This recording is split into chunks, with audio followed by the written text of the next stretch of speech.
नमस्कार प्यारे विद्यार्थियों, टैगोर स्कूल बावड़ी की ऑनलाइन क्लासों में आप लोगों का फिर से स्वागत है। हम लोग 12th क्लास की फिजिक्स का डे 11th का वीडियो लेके आए हैं। अपने पीछे विद्युत द्विध्रुव की एक्स रेखा पर स्थित बिंदु के लिए विद्युत क्षेत्र की तीव्रता देखी थी। हम लोग यहाँ पर देखेंगे विद्युत द्विध्रुव की निरक्ष रेखा पर विद्युत क्षेत्र की तीव्रता का मान। विद्युत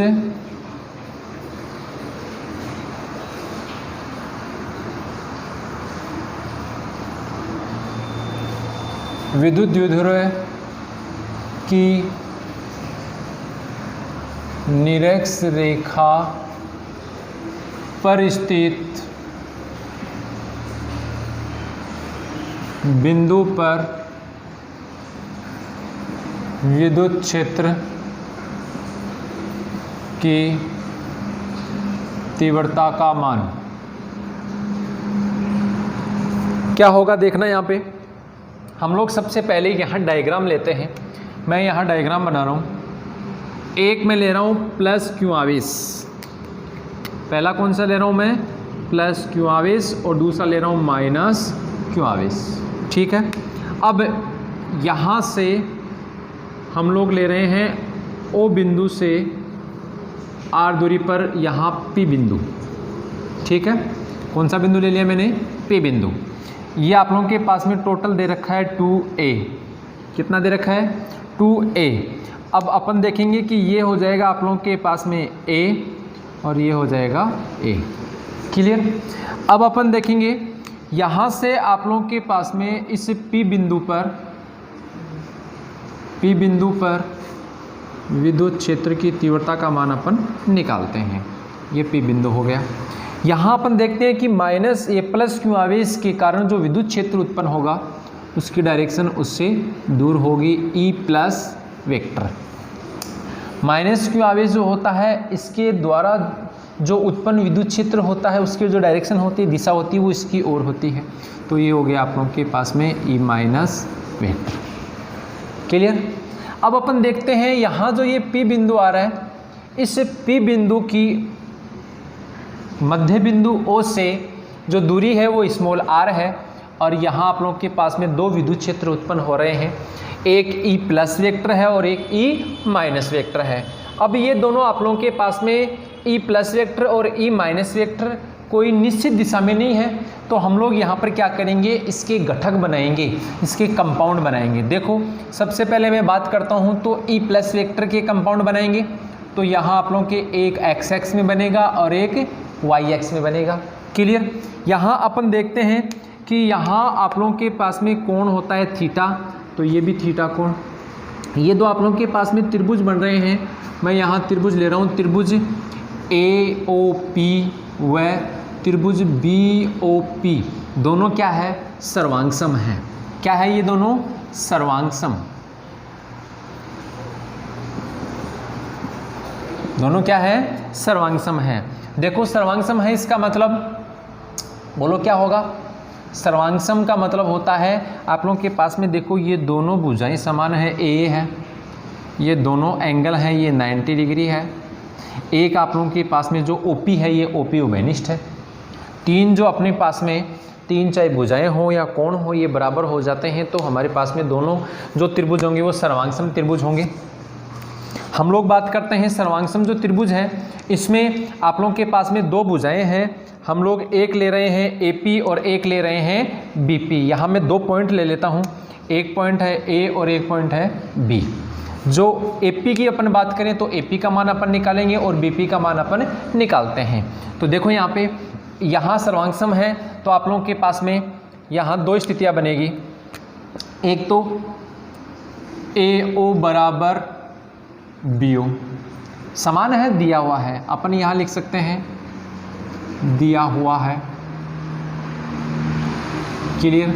फिर अपन बात करें तो आप लोगों के पास में एंगल है AOP बराबर कोण BOP इक्वल 90 डिग्री। और फिर अपन बात करें तो आप लोगों के पास में OP दोनों में क्या है, उभयनिष्ठ है, उभयनिष्ठ है। क्लियर। तो ये आप लोगों के पास में हो गया। तो अपने पास में क्या आएगा, अपने पास में आ जाएगा ए पी बराबर बी पी। That's clear. अब अपन आगे देखते हैं। अब अपन यहाँ पे देखेंगे तो ये जो आप लोगों के पास में दो जो विद्युत क्षेत्र आ रहे हैं ई माइनस वेक्टर और ई प्लस वेक्टर, इनके अपन घटक लेते हैं। ये थीटा कोण है तो अपने पास में ये वाला कोण भी क्या होगा, थीटा कोण होगा। होगा कि नहीं होगा?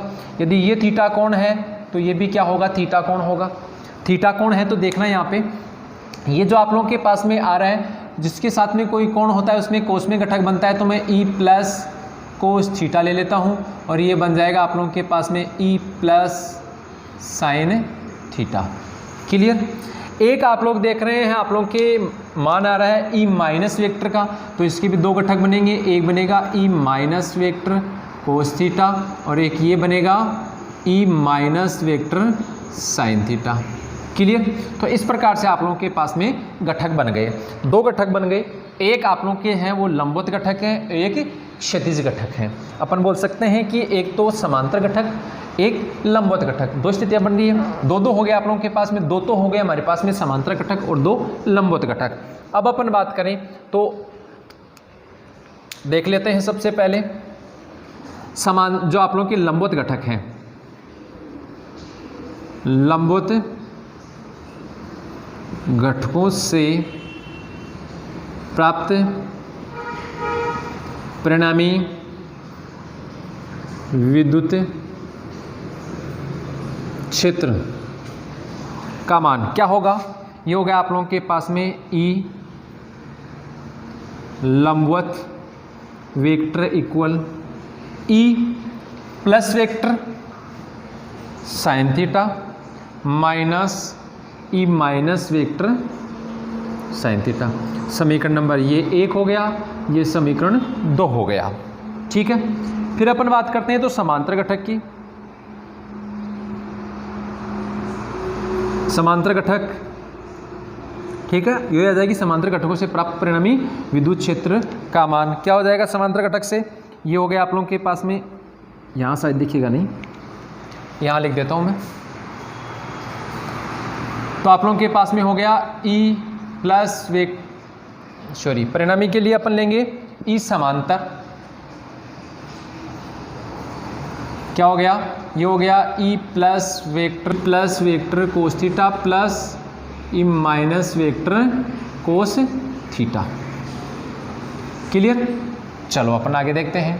ये हो गया अपने पास में समीकरण नंबर 3। अब अपने पास में क्या चीज़ें आती हैं, अब अपन निकालते हैं ई प्लस वेक्टर का मान और ई माइनस वेक्टर का मान। देखो क्या होगा, ई प्लस वेक्टर और ई माइनस वेक्टर, ई प्लस और ई माइनस का अपन मान निकाल लेते हैं। ये तो मैंने आप लोगों को बता दिया कि ये आप लोगों के पास में लंबवत घटक समांतर घटक हो गए। तो हम लोग यहाँ पे देख लेते हैं ई प्लस का मान 1/4 पाई एप्सिलॉन नॉट क्यों हो गया। और अब आर देखेंगे यहाँ पे, आर के लिए कौन सा है, ई प्लस के लिए क्या हो जाएगा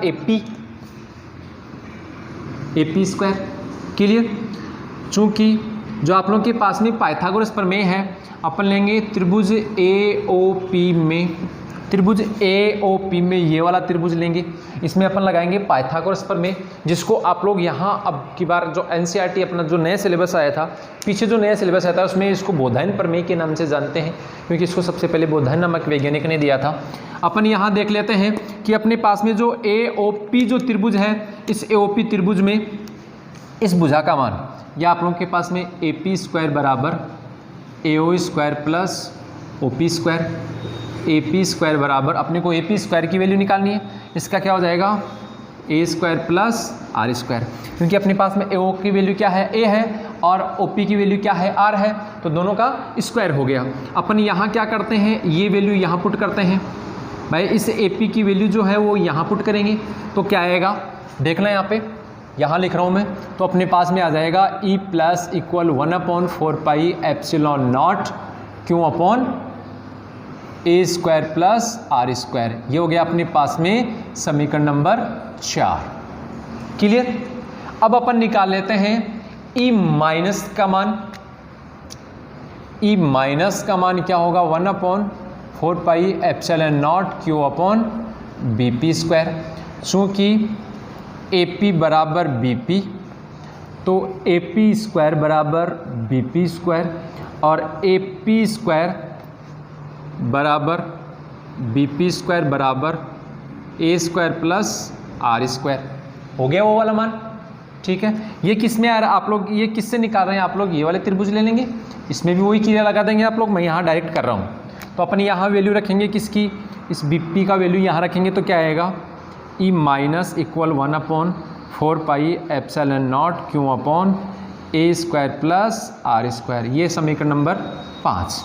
ऐसे आप लोगों के पास में समीकरण 4 और समीकरण 5, समीकरण 4 और समीकरण 5 से अपने ये स्पष्ट होता है कि दोनों जो आप लोगों के E प्लस और E माइनस है, इन दोनों का परिमाण समान है। E प्लस वेक्टर यदि आप लोग लेते हैं तो यहाँ n के आ जाएगा, क्लियर। यदि आप लोग वेक्टर लेते हैं तो यहाँ क्या आ जाएगा आप लोग के n के आ जाएगा, क्लियर। तो अपन क्या करते हैं, यहाँ E प्लस और E माइनस दोनों की वैल्यू क्या है, समान है, वैल्यू समान है। तो देखो यहाँ पे आप लोगों के पास में एक समांतर घटक आया था, ये वाला घटक रहा। समीकरण 2 में यदि अपन E प्लस और E माइनस की वैल्यू यदि समान रखते हैं तो ये क्या होगा, दोनों समान होंगे कि नहीं होंगे।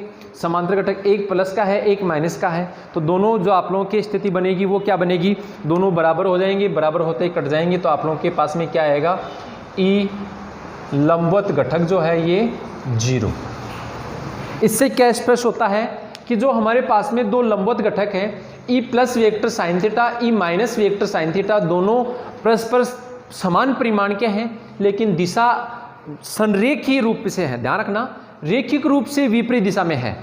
ऐसा होता जैसे मान लो ये है, इसमें एक आप लोगों के E plus vector sine theta यहाँ लगता और E minus vector sine theta यहाँ लगता, तो ये एक दूसरे के प्रभाव को निरस्त नहीं करते। क्यों, क्योंकि ऐसी स्थिति में तो घूम जाएगा ये क्या कर रहे हैं, ये जो आप लोगों के पास में है, एक ऊपर की ओर लग रहा है एक नीचे की ओर लग रहा है। एक रस्सी होती है उसको दोनों तरफ से खींचते हैं, दोनों तरफ समान बल लग रहा है, दिशा एक दूसरे की विपरीत, तो रस्सी कहाँ जाएगी, टूटेगी और कहीं नहीं जाएगी। ऐसे आप लोगों के पास में दोनों एक दूसरे के प्रभाव को निरस्त कर देते हैं, जिससे आप लोगों के पास में जो वैल्यू आएगी वो क्या आएगी, 0। फिर अपन बात करते हैं इसकी, कौन सा वाला आप लोगों के पास में, समीकरण नंबर 3।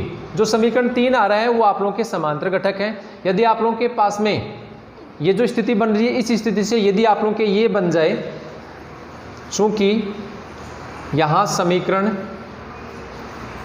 4 व 5 से, समीकरण देखो, समीकरण 4 ये रहा और समीकरण 5 आप लोगों के ये रहा। समीकरण 4 और समीकरण 5 से आप लोगों के पास में क्या हो रहा है, E plus vector equal E minus vector. आप लोग यहाँ वेक्टर ने लगा के नॉर्मल इनका परिमाण लेते हैं, तो ये क्या हो गया, E डैश मान सकता हूँ कि नहीं, बराबर है दोनों। समीकरण 4 और समीकरण 5 में आप लोगों को दिख रहा है दोनों बराबर है, तो ये क्या हो जाएगा, E समांतर, क्या हो जाएगा ये, E समांतर बराबर 2E डैश कोस थीटा। बोलो होगा कि नहीं होगा। अब अपने पास में दोनों में से किसी एक का मान रख दो, चाहे आप लोग प्लस वाले का रख दो या माइनस वाले का रख दो। समीकरण 4 और समीकरण 5 में से एक कोई भी एक मान रखेंगे तो आप लोगों के पास में E समांतर क्या होगा, 2। E का मान आप लोगों के वहाँ से आएगा, क्या आएगा, 1/4πε0 Q upon A square plus R square, और ये हो गया कोस थीटा। बोलो यहाँ तक किसी को कोई दिक्कत हो तो। मैं डायग्राम को रख रहा हूँ और मिटा रहा हूँ, चाहो तो आप लोग एक बार स्क्रीनशॉट ले सकते हैं। बहुत मोस्ट चीज़ है एग्जाम की दृष्टि से। पीछे वाले वीडियो में अपने जो एक्स पर निकला था वो भी मोस्ट था और ये भी मोस्ट है। आप लोगों को क्या करना है, जैसे ये पूरा कंप्लीट हो जाए उसके बाद में आप लोग एक बार इसको ध्यान से करेंगे, पूरा मन से करने की कोशिश करेंगे। उसके बाद में आप लोग क्या करेंगे, इस प्लस को यहाँ लेंगे, माइनस को यहाँ लेंगे, प्लस माइनस को इंटरचेंज करेंगे, मतलब एक माइनस की जगह प्लस ले लो, प्लस की जगह माइनस लेके फिर आप लोग इसको हल करने की कोशिश करेंगे। यदि उसको आप लोगों ने सही तरीके से कर लिया, चेंज करने के बाद में आप लोगों ने सही तरीके से कर लिया, तो शायद आप लोगों के कोई प्रॉब्लम नहीं आएगी। चलो आगे देख लेते हैं। अपने पास में क्या आया, E समांतर equal 1/4πε0 2Q upon A square plus R square cos theta. अब अपन क्या करेंगे, अपन यहाँ पे एक त्रिभुज लेंगे। चाहो तो आप लोग त्रिभुज AOP ले लो या त्रिभुज BOP, दोनों में से कोई एक ले लो, क्योंकि अपने को कोस थीटा का मान निकालना है। फिर निकालेंगे कोस थीटा। कोस थीटा इक्वल क्या होता है, लाल बट्टा कक्का से आप लोगों ने मैथ में पढ़ा है, कोस की वैल्यू क्या होती है, आधार बट्टा करण। ठीक है, तो अपने पास में वैल्यू क्या आ जाएगी, इसकी आधार क्या है आप लोगों के, बोलो आधार क्या है, ए, और करण क्या है, एपी या बीपी। चाहो तो एपी ले लो या बीपी ले लो। यदि ये वाला त्रिभुज लेते हैं तो आप लोग एपी ले लेंगे, और ये वाला त्रिभुज लेते हैं तो क्या हो जाएगा यहाँ पे बीपी। समझ जाएंगे कि नहीं आप लोग। चलो फिर अपन मान निकालते हैं, तो आप लोगों के पास में क्या आएगा, cos थीटा इक्वल ए। एपी की वैल्यू अपने पास में क्या आई थी, यहाँ लिख दूँ, चूँकि AP स्क्वायर बराबर ए स्क्वायर प्लस आर स्क्वायर आया था कि नहीं, और मैं यहाँ पे AP ले लेता हूँ तो ए स्क्वायर प्लस आर स्क्वायर की पावर 1/2 आया कि नहीं आया। तो अपने पास में क्या आ जाएगा, cos theta equal a upon A square plus are square की पावर 1/2। क्लियर हो गया यहाँ तक। ये जो आप लोगों के पास में मान आ रहा है, मैं इस कोस थीटा को मान वहाँ कोस थीटा को वहाँ पुट कर दूँ तो क्या हो जाएगा, देखना कोस थीटा की वैल्यू आप लोगों के पास में, एक बार यहाँ लिख लेता हूँ मैं, ई वहाँ लिख दो चाहे यहाँ लिख दो, एक ही बात है, एक ही है दोनों, 1/4 pi epsilon not 2q upon A square plus are square, और ये आप लोगों के पास में यहाँ जो आप लोग मान लिखेंगे वो क्या हो जाएगा, A upon A square plus are square की पावर 1/2। ठीक है,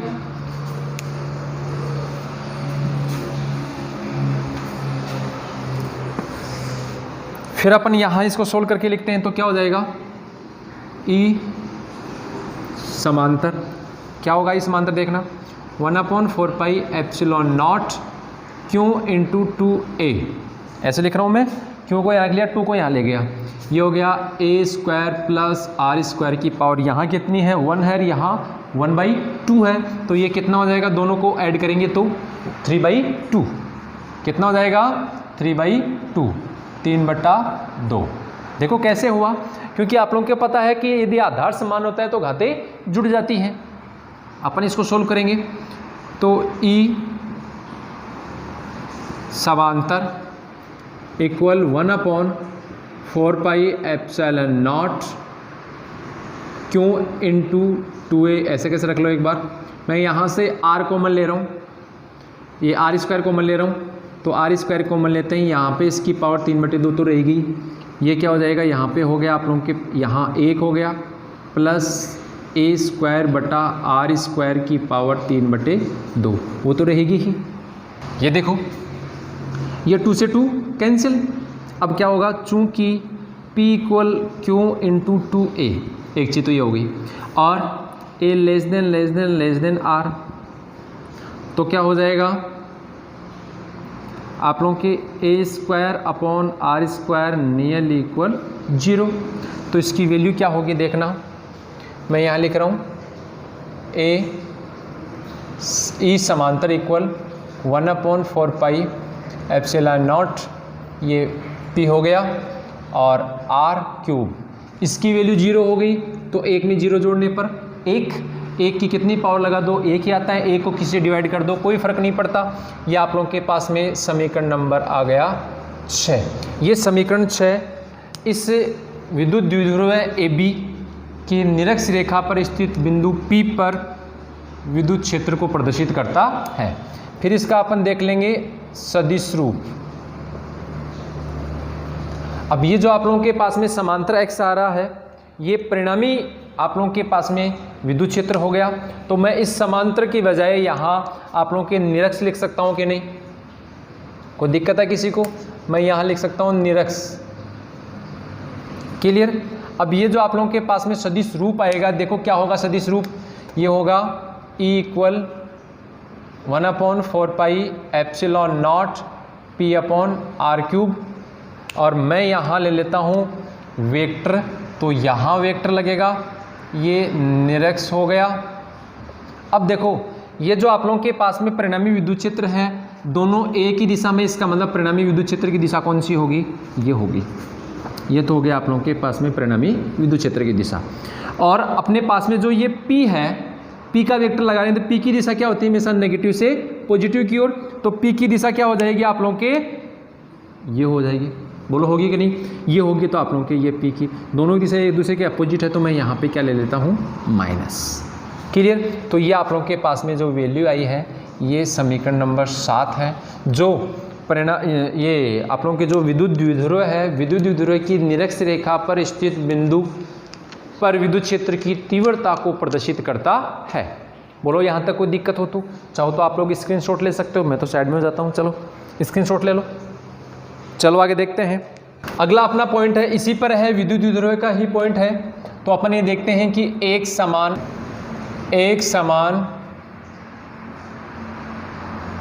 विद्युत क्षेत्र, एक समान विद्युत क्षेत्र में स्थित विद्युत द्विध्रुव पर बल तथा बल आघूर्ण क्या हो जाएगा, बल तथा बल आघूर्ण। देखो अपने पास में ये स्थिति बन गई, ये अपने पास में हो गया एक समान विद्युत क्षेत्र में स्थित विद्युत द्विध्रुव पर बल तथा बल आघूर्ण। सबसे पहले अपन बना रहे हैं एक समान विद्युत क्षेत्र, ये एक समान विद्युत क्षेत्र है। क्लियर? हम लोग इस एक समान विद्युत क्षेत्र ई वेक्टर में एक विद्युत द्विध्रुव स्थित करवाते हैं। यह आप लोगों के पास में विद्युत द्विध्रुव हो गया, इसको हम लोग दे रहे हैं नाम ए और बी। यहाँ जो ए है इस पर मैं ले रहा हूँ आवेश आप लोगों के माइनस क्यू आवेश, और यहाँ लूँगा मैं प्लस क्यू आवेश, जिससे डायरेक्शन में आसानी रहे। देखना यहाँ पे जो आप लोगों के पास में नेगेटिव जो चार्ज है इस पर एक बल कार्य करेगा और एक बल कार्य करेगा आप लोगों के पॉजिटिव चार्ज पर।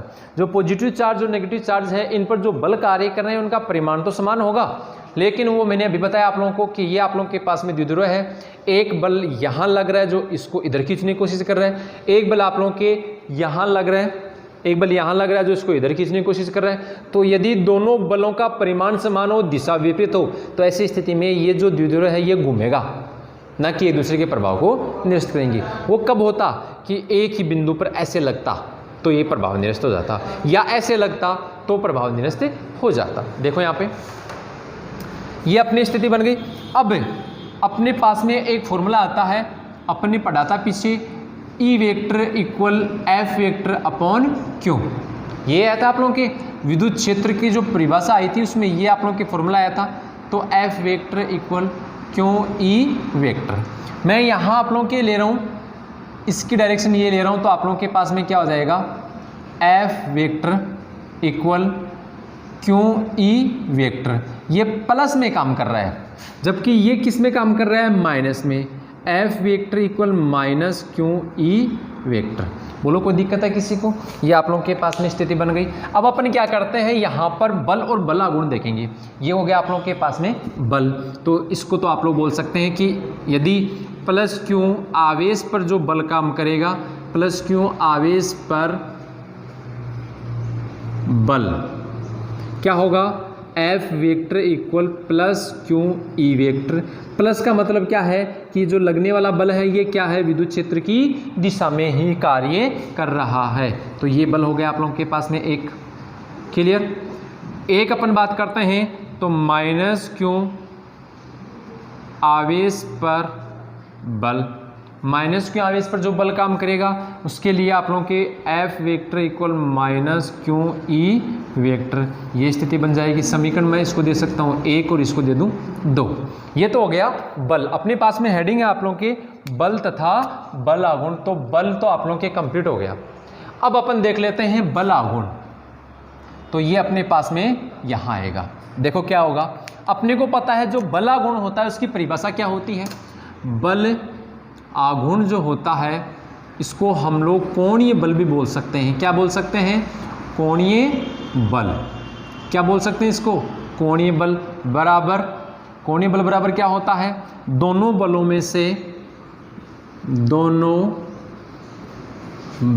में से किसी एक बल का परिमाण इनटू दोनों बलों के दोनों बलों के बीच की लंबवत दूरी। अब अपने पास में दो चीज़ें मोस्ट है। क्या मोस्ट है देखना, एक तो ये दोनों गुणा, मतलब दोनों बलों में से किसी एक बल का परिमाण। दो बल अपने पास में, एक समीकरण 1 में है, एक समीकरण 2 में है। इसका परिमाण क्या होगा, क्यों ई होगा। इसका परिमाण क्या होगा, क्यों ई होगा। इसका मतलब दोनों का परिमाण समान है। दोनों में से किसी एक का परिमाण ले लो तो ये आप लोगों के पास में ये हो गया। और इन दोनों बलों के बीच की दूरी, इन दोनों बलों के बीच की लंबवत दूरी बोल रहा है, तो अपन लंबवत दूरी भी निकालेंगे। इन दोनों का गुणनफल किसके बराबर होगा, बल आघूर्ण तथा बलागुण, या आप लोग बोल सकते हैं कोणीय बल। अपन देखेंगे यहाँ पे, यदि मैं इस माइनस क्यू आवेश पर डॉट डॉट करके इसको मैं आगे की ओर बढ़ाऊं, जो आप लोगों के विद्युत क्षेत्र की दिशा में अपन आगे बढ़ा रहे हैं, और बी बिंदु से इस आगे बढ़ाई हुई भुजा पर हम लोग लंब डाल देंगे। तो आगे लंब डालेंगे तो यहाँ आप लोगों के पास में एक सी पॉइंट प्राप्त होगा। क्या प्राप्त होगा, सी बिंदु।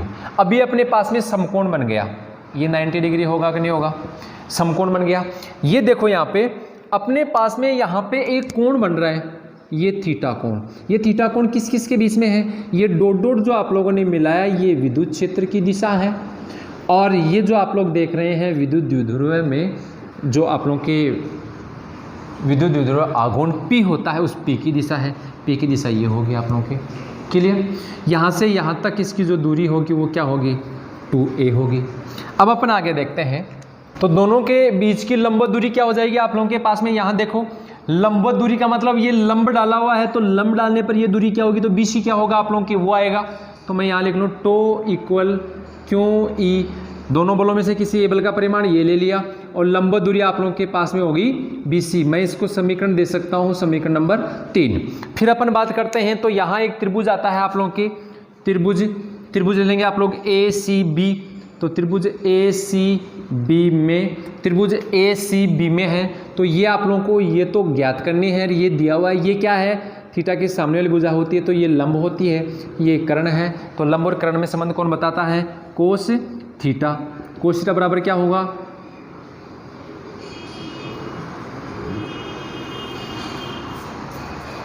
लंब और कर्ण में संबंध कौन बताता है, साइन थीटा। तो साइन थीटा क्या होगा आप लोगों के, साइन थीटा इक्वल लंब बटा कर्ण।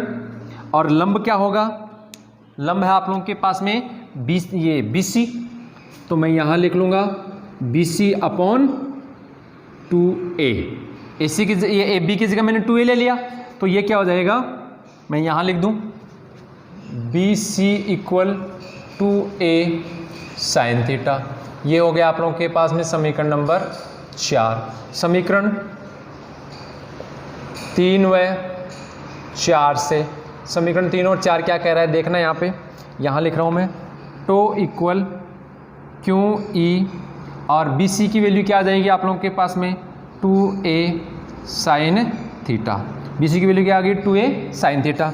चूँकि P इक्वल क्या होता है, Q इंटू 2a, तो आप लोगों के पास में वैल्यू पुट करेंगे तो टो इक्वल P हो गया, Q इंटू 2a का मतलब P हो गया, मल्टीप्लाई करेंगे तो आप लोगों के पास में P आएगा, जिसको आप लोग क्या बोलते हैं, इलेक्ट्रिक डाइपोल मोमेंट बोलते हैं, विद्युत द्विध्रुव आघूर्ण बोलते हैं। और ये हो गया PE साइन थीटा। ये आप लोगों के पास में जो समीकरण आएगा वो समीकरण 5 कौन सा है,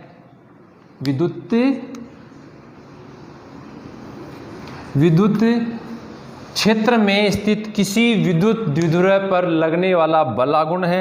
ये जो बलागुण है ये जो विद्युत द्विध्रुव है ये इसी बलागुण के द्वारा घूमता है। यहाँ मैं एक चीज़ और बता दूँ, ये आप लोगों के पास में जो है, ये जो आप लोगों के टो आ रहा है, ये टो सदिश राशि है। बल आघूर्ण जो है, ये बलागुण क्या है, सदिश। कैसी राशि है ये, सदिश राशि। तो इसका सदिश रूप देख लो, तो अपन देख सकते हैं इसका सदिश रूप क्या होगा। सदिश रूप ये हो गया सदिश रूप आप लोगों के tau vector equal P vector cross E vector. ये देखो आप लोगों के पास में समीकरण नंबर 6 आ रहा है। मैं यहाँ आप लोगों को ये बता दूँ, ये आप लोगों के पास में P वेक्टर है, ये विद्युत द्विध्रुव आघूर्ण है। ये ई वेक्टर है, ये विद्युत क्षेत्र की तीव्रता है। जब पी वेक्टर और ई वेक्टर का सदिश गुणन करते हैं, जब अपन क्रॉस प्रोडक्ट करते हैं, तो अपने पास में सदिश के रूप में आप लोगों के टो आता है, जिसको आप लोग बल आघूर्ण कहते हैं। ये ट्रक हो गया आप लोगों के, ये आप लोगों की स्थिति बन गई, ये इसका सदिश रूप हो गया। तो इस प्रकार से आप लोगों के पास में बल और बल आघूर्ण आप लोगों का आ चुका है। ये तो हो गया बल, जिसके दो रूप हैं, एक ये वाला है, एक ये वाला है। माइनस के लिए ये, माइनस क्यू इसका ये है, प्लस क्यू इसका ये है। और समीकरण नंबर 6 जो है ये बल आघूर्ण को प्रदर्शित करता है, जिसका सदिश रूप है। और समीकरण 5 है, ये इसका सोलो है, यानी कि अदिश रूप है। ठीक है, तो इस प्रकार से आप लोगों का वीडियो फिनिश होता है। ये बहुत मोस्ट वीडियो है, इसको बहुत ध्यान से पढ़ना आप लोगों को। इस वीडियो डे 11th के वीडियो से पहले आप लोग डे 10th का वीडियो अवश्य देखिए, वरना ये समझ में नहीं आएगा। ठीक है।